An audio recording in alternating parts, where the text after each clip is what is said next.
In 1967, Sweden saw a huge decline in the number of tram networks. The reason? Shifting all the road traffic from the left-hand side to the right-hand side. Much larger cities, such as Malmö, lost a tram system for good. In Stockholm, only 2 suburban lines survived. But besides the much larger Gothenburg, there's a surprising survivor. A city with fewer than 100,000 inhabitants, Norrköping. And exactly this tram system is what we will take a closer look at today.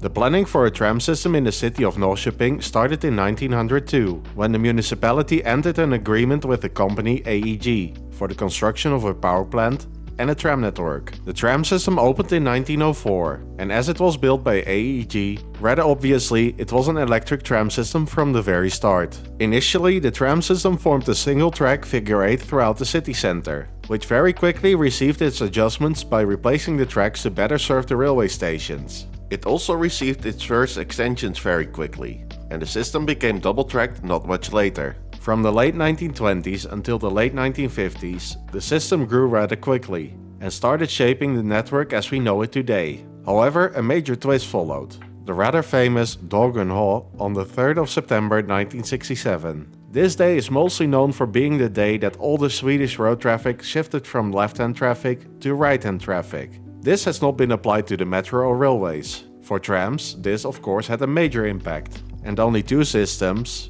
as well as 2 of Stockholm's suburban lines, survived this shift. Norrköping, next to Gothenburg, was the only city system to survive this shift. It was not an easy fix, as trams needed to be replaced or rebuilt to become useful again for the tram system. Norrköping opted to purchase 25 new trams. Considering the size of Norrköping, it is truly amazing that they managed to keep their tram system, as many larger cities lost theirs during this time. Then there was another issue. The double-track sections had too little spacing between the tracks, making it hard to find new or second-hand trams. Step by step, the tracks were repositioned, but the short section of the main street, Drottninggatan, received interlaced tracks due to its limited width.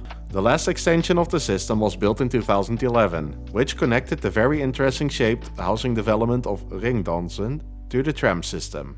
Which brings us to the network of today.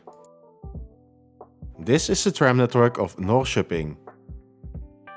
It is around 18.7 kilometers long and uses the standard gauge at 1435 mm. The system uses 750 volts DC overhead wires. This voltage was raised from 600 volts in 2015. Norrköping has 1 tram depot. Let's now take a look at the lines.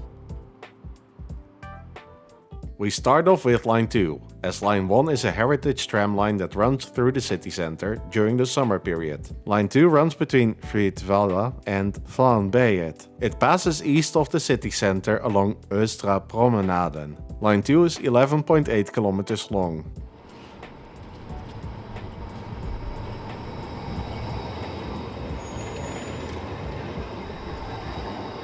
Line 3 runs between Vidablik and Klokkeretorpet. The line is 9.2 kilometers long and runs right through the city center along Drottninggatan. This main street in the city center has an interesting section in the street, where it uses interlaced tracks due to the limited width of the street.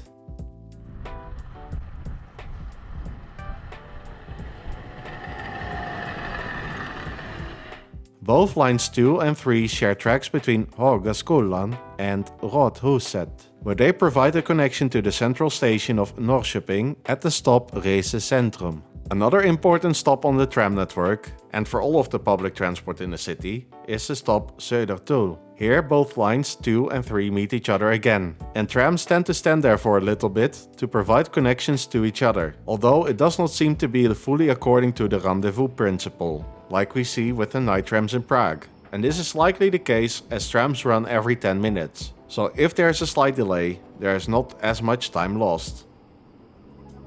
This video about the tram system of Norrköping is part of an already 56 episode long series of videos of transport systems. I would love to show you many more in the future. Therefore it will be truly awesome if you like my video and subscribe to my channel. Let's now take a look at the tram fleet. Norrköping has a fairly standardized tram fleet, which consists of 2 types.